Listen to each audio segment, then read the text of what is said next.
Assalamualaikum warahmatullahi wabarakatuh. Untuk pertemuan hari ini, materi yang Ibu berikan yaitu elastisitas permintaan atau elasticity of demand atau yang sama dengan ED. Ini yaitu pertemuan atau bahan untuk UAS yang terakhir. Ini bahan untuk UAS yang terakhir sampai ke pertemuan hari ini. Elastisitas yaitu tingkat kepekaan perubahan jumlah barang atau jasa yang diminta terhadap perubahan harga. Rumusnya yaitu di sini.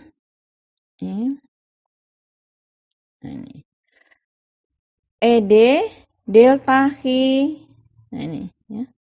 Delta Q dibagi delta P kali P1 dibagi Q1. ED ini yaitu elastisitas permintaan, ya. D kan demand permintaan. P1 harga mula-mula, Q1 jumlah yang diminta, delta P perubahan harga. Kemudian delta Q perubahan jumlah yang diminta. Perubahan di sini yaitu P1, P2 kurangi P1, delta Q, Q2 kurangi Q1. Nah, di sini ada macam-macam sifat elastisitasnya. Kita lihat di sini yaitu macam-macam sifat elastisitas. Kalau permintaan elastisitasnya di sini ED-nya lebih besar dari 1, berarti perubahan harga 1% menyebabkan terjadinya perubahan jumlah yang diminta lebih dari 1%. Contohnya, permintaan terhadap barang-barang yang mempunyai pengganti atau substitusi dan barang-barang elektronik. Sudah pernah diterangkan substitusi pengganti, yaitu tidak ada pulpen, kita diganti dengan pensil dan sebagainya.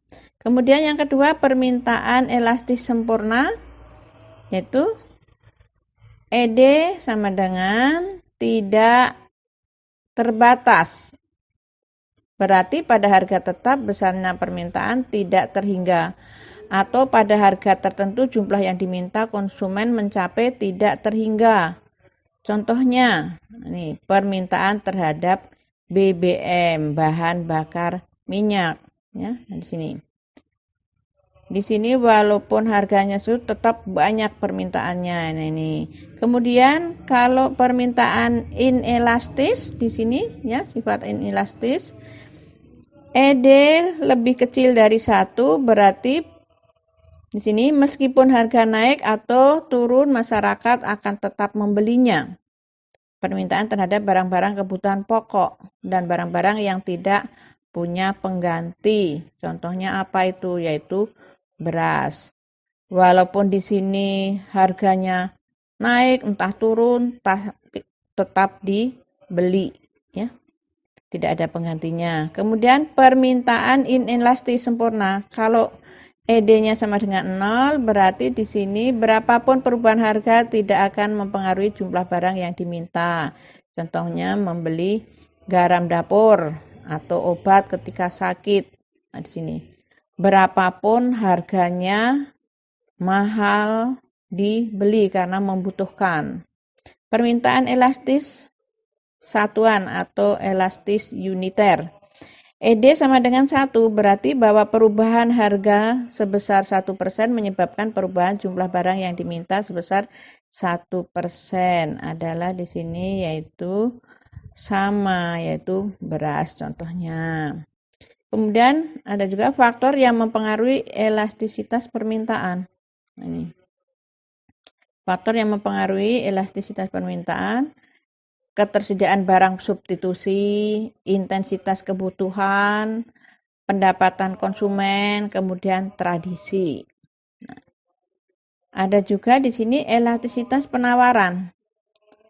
Di dalam elastisitas penawaran sama ini rumusnya, cuma yang tadi yaitu ED, sekarang yaitu ES, supply ini. Nah, ini perbedaannya sini, supply penawaran. Untuk sifat elastisitas penawarannya sama, ES lebih kecil, lebih besar daripada 1 berarti elastis.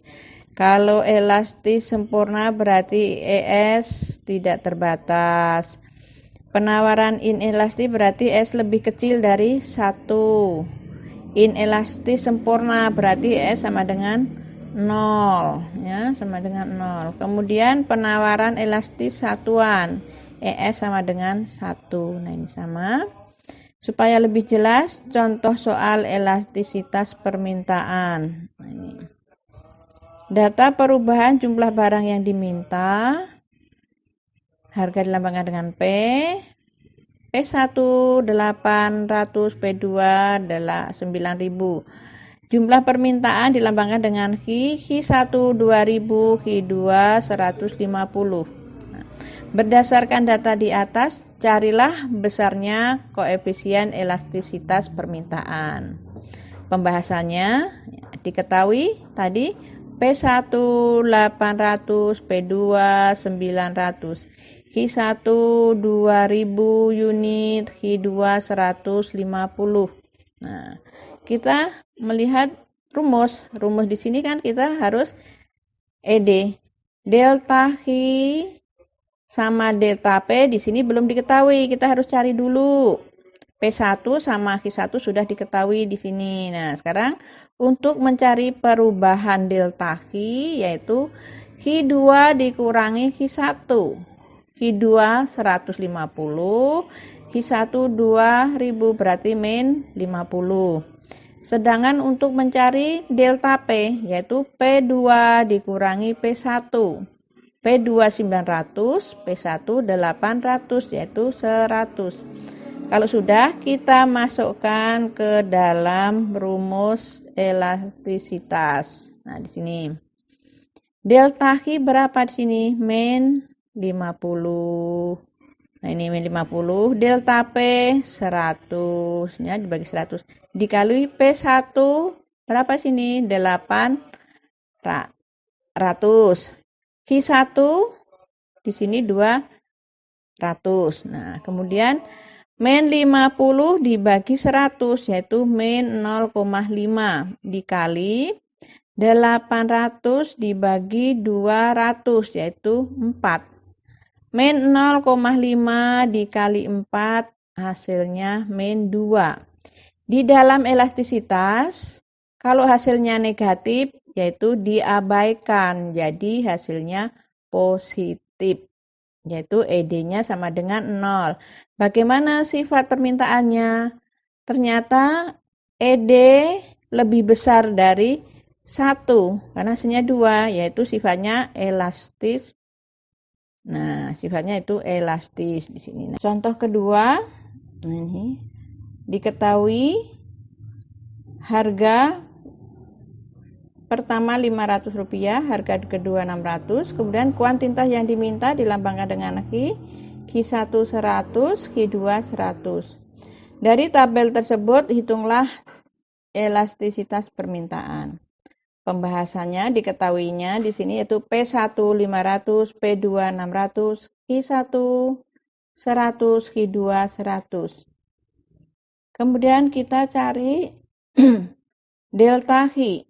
Delta Q yaitu perubahan Q2 dikurangi Q1. Q2 100 dikurangi Q1 100, 0.